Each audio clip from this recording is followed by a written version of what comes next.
What really happens inside Pelican Bay Prison? The most shocking moment.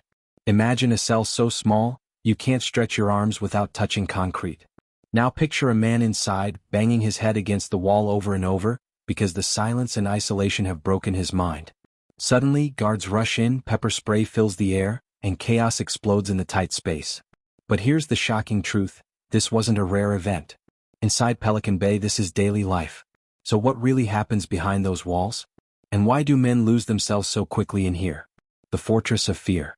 Pelican Bay Prison, sitting on the remote edge of California, looks more like a military base than a prison.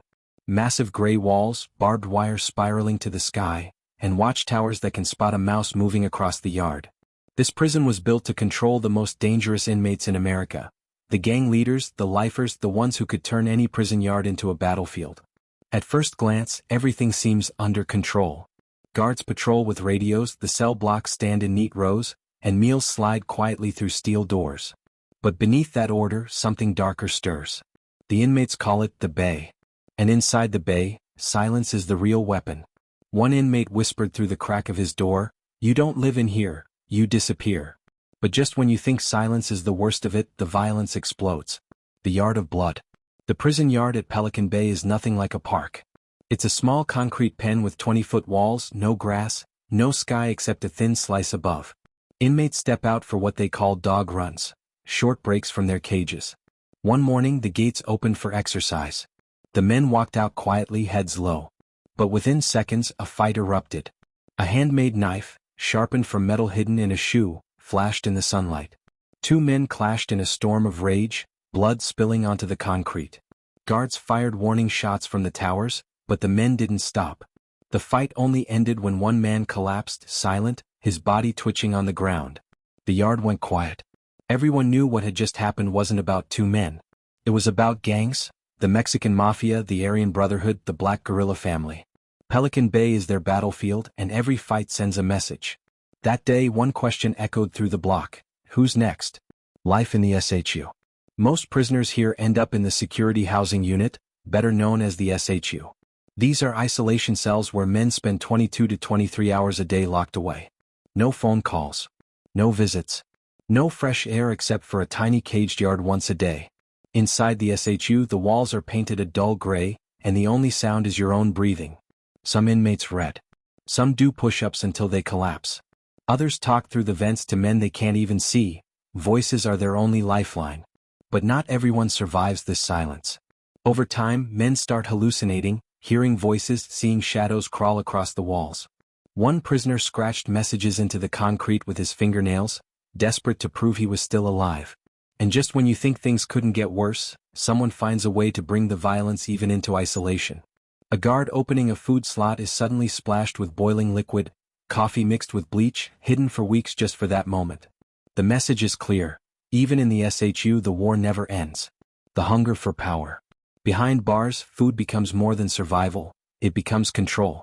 Some inmates hoard commissary snacks, trading ramen noodles and candy bars like money.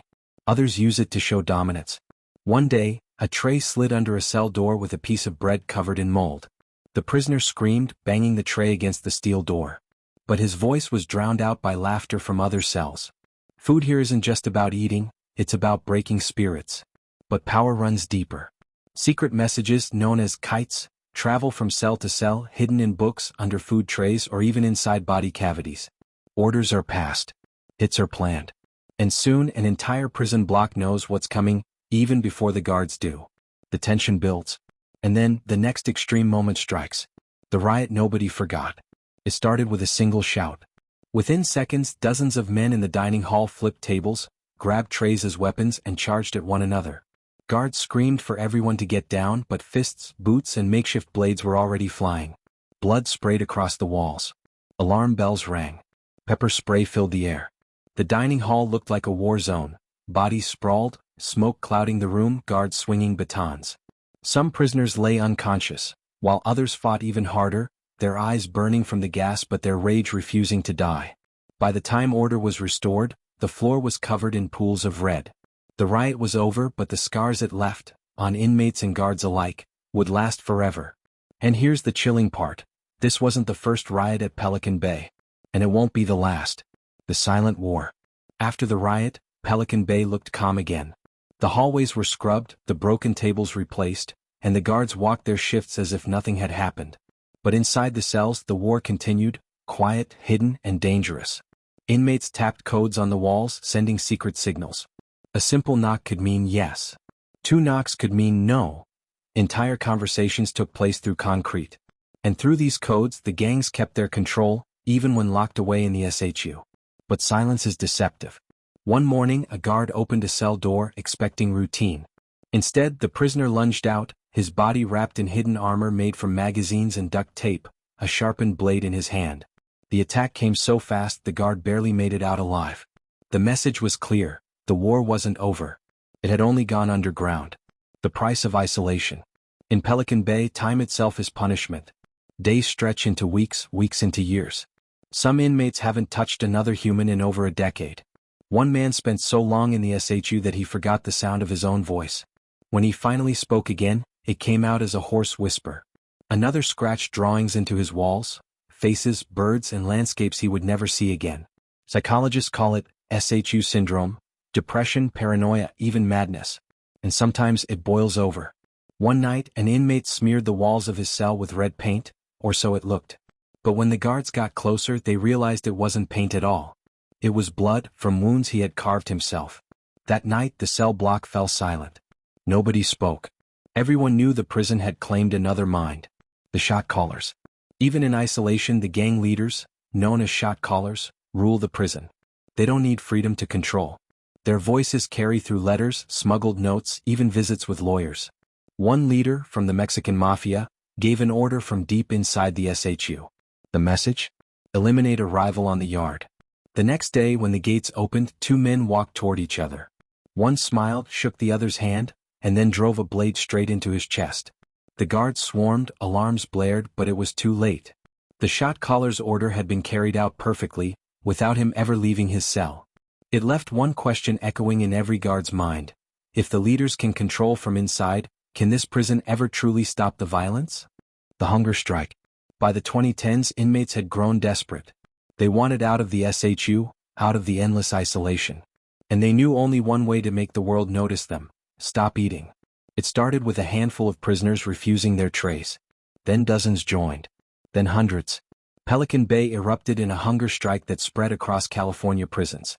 Day after day, men wasted away in their cells. Some collapsed, their bodies too weak to stand. Others wrote letters to the outside world, begging for change. "We are not animals," one letter read. "We are human beings." The protest shook the prison system. But it also came with a deadly cost. One inmate was found lying on his bunk, cold and lifeless. And as news of his death spread through the SHU, the guards braced themselves for what would come next. The storm within. The hunger strike forced change. Some inmates were released from isolation, others got shorter SHU terms. For a moment, it looked like Pelican Bay might finally calm down. But inside, the anger never disappeared. The prison was still filled with lifers, men with nothing to lose. And men with nothing to lose are the most dangerous kind. One evening, the lights flickered off in a block. In the sudden darkness, voices rose, shouts, curses, metal clanging. When the lights came back, 2 guards lay bleeding, and 3 inmates stood with bloodied shivs in their hands. The storm inside Pelican Bay had returned, and this time, it was worse than ever. The deal with the devil. Inside Pelican Bay, even survival comes with a price. Some inmates strike deals with rival gangs just to stay alive. Others secretly work with guards, passing along information in exchange for protection or an extra meal. But betrayal in this world is a death sentence. One inmate, caught whispering to a guard during mail call, didn't make it back to his cell alive. As he walked the tier, 2 men jumped him with sharpened toothbrushes. The guards rushed in, but by the time they pulled the attackers away, the floor was slick with red. Whispers spread across the block. He was a snitch. And at Pelican Bay, being a snitch means you don't last long. The escape that never happened. Unlike other prisons, Pelican Bay has no famous escapes. Its design makes it almost impossible. Walls too high, doors too thick, guards watching every angle. But that doesn't mean men haven't tried. One group of inmates planned for months. They saved scraps of metal, smuggled them from the kitchen, and worked at night to cut through the bars. They even timed the guard rotations, knowing exactly when the watchtower would look away. But just as they were about to make their move, a guard found a hidden note in a book. The plan unraveled. The ringleader was dragged out in chains, his face bruised, his eyes empty. The prison announced it proudly, "No one escapes Pelican Bay."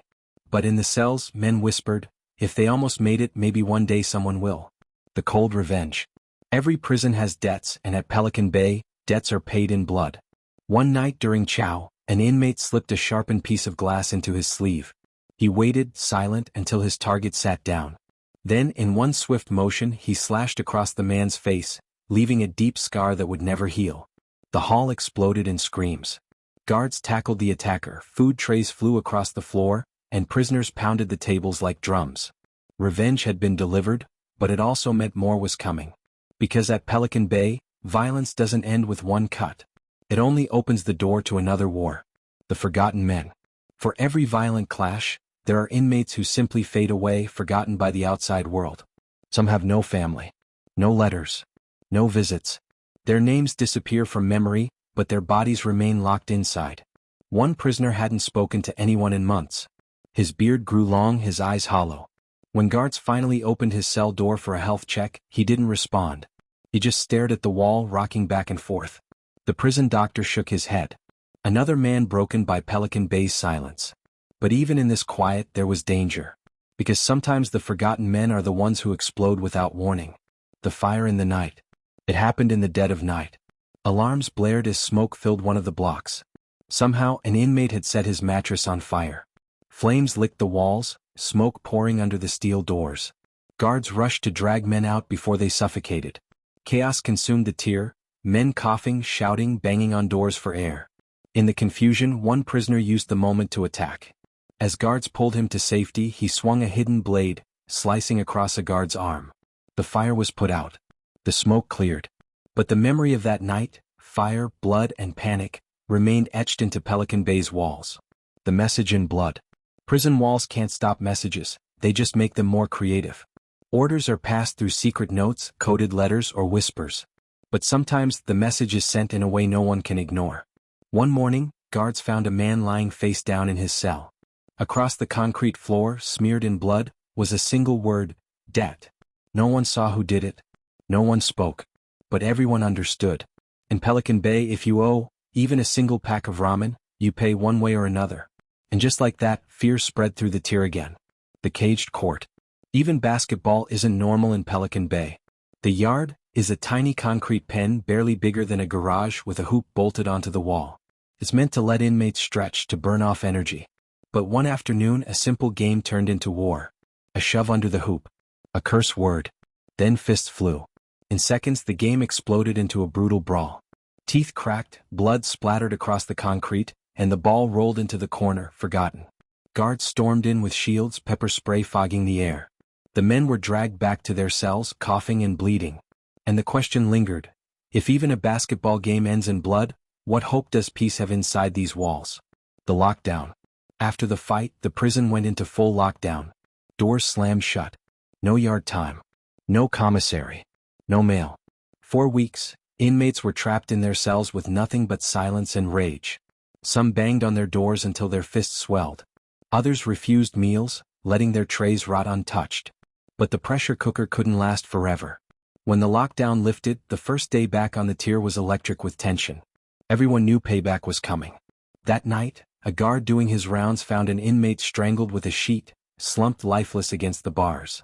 Lockdown hadn't stopped the violence. It had only sharpened it. The whisper of escape.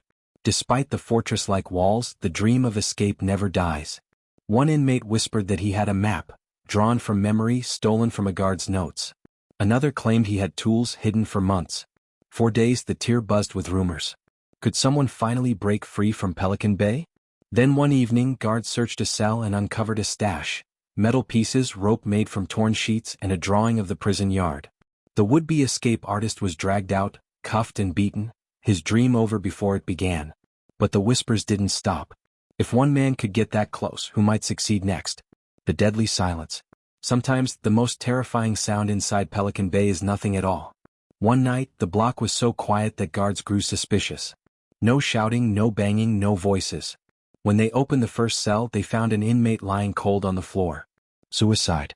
As they moved down the tier, More men sat in silence, staring at the walls hollow-eyed as if waiting for their turn. Pelican Bay doesn't just break bodies, it breaks minds. And the silence that night was louder than any riot. The price of respect. In Pelican Bay, respect is everything. Without it, you're nothing. Some inmates fight for it, others kill for it. One young prisoner refused to hand over his commissary to an older gang member. It seemed like a small act of defiance. But the next day during chow he was cornered. A sharpened pen slid across his throat before he even knew what hit him. The message was brutal and clear. Respect isn't given in here, it's taken. The smuggled world. Despite the prison's tight security, contraband always finds a way in.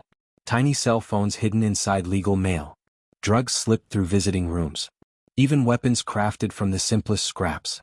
One guard once found a cell phone the size of a thumb hidden inside a jar of peanut butter. Another discovered a knife made entirely from melted plastic food trays. But one night, during a surprise search, they uncovered something far worse. A 9-inch metal spear hidden inside a mattress. Who it was meant for, no one knew. But everyone realized just how fragile safety really was inside Pelican Bay. The prison doctor. Even medical visits can turn into battlegrounds. A doctor entered a cell to check on an inmate who had been refusing meals. But as soon as the door cracked open, the man lunged. His wrists were cuffed, but his teeth weren't. He sank them deep into the doctor's arm. Guards tore him away, but the bite left scars that would never heal. The doctor never returned to that block again. For the inmates, it was a reminder. Even the smallest opening is a chance to strike. For the staff, it was a warning. No one is safe in the bay. The cold winter. Pelican Bay sits on the edge of California's northern coast, where fog rolls in heavy and cold. During winter, the cells freeze with water dripping from the ceilings. Inmates wrap themselves in thin blankets, shivering through the nights. But cold brings tempers. One winter morning, as frost clung to the steel bars, 2 cellmates exploded into violence. By the time guards forced the door open, one man was curled in the corner, battered beyond recognition. The cold may have sparked the fight, but it was rage that finished it. The corrupt guard. Not all danger comes from inmates. Some comes from the very people paid to control them. Whispers spread of a guard smuggling drugs and cigarettes into the prison, trading them for cash and loyalty. For a while he played both sides, earning favors from inmates while fooling his co-workers. But corruption has a way of surfacing. When the guard was finally caught, he was dragged out in handcuffs, the very chains he once used on others now locked around his own wrists. The inmates laughed. For once, the balance of power had shifted. The visit. Visits are rare at Pelican Bay. Families travel for hours to sit behind thick glass, holding phones to their ears. For many inmates, it's their only connection to the outside world. One man waited months for his daughter to come. When she finally sat across the glass, tears filled his eyes. But the moment was cut short. Guards stormed in, ending the visit abruptly. A hidden note had been slipped under the glass, exposing a secret message. The little girl cried as she was pulled away. The father slammed his fists against the glass until his knuckles bled. Even love isn't safe inside the bay. The monster's cell. Some cells carry legends. One in particular is whispered about by the inmates. They say a man spent decades inside, never speaking, never breaking, until the day he died. When new inmates are placed in that cell, they claim they hear scratching at night as if the walls still remember him. Whether it's true or not doesn't matter. In Pelican Bay, fear has a way of living forever. The war room. Gang leaders use Pelican Bay as a command post. Even locked away, they run their empires. Through coded letters and legal visits, they direct drug shipments, order hits on rivals, and control entire streets hundreds of miles away. One guard called it, a prison inside a prison. Not just cells and steel, but a headquarters of crime. And every time an order goes out, someone on the outside pays the price. The final betrayal. Trust doesn't last long in Pelican Bay. 2 men, once close as brothers, shared a cell for years. They looked out for each other, shared food, and even protected one another in fights. But one day, whispers spread that one of them had talked to the guards.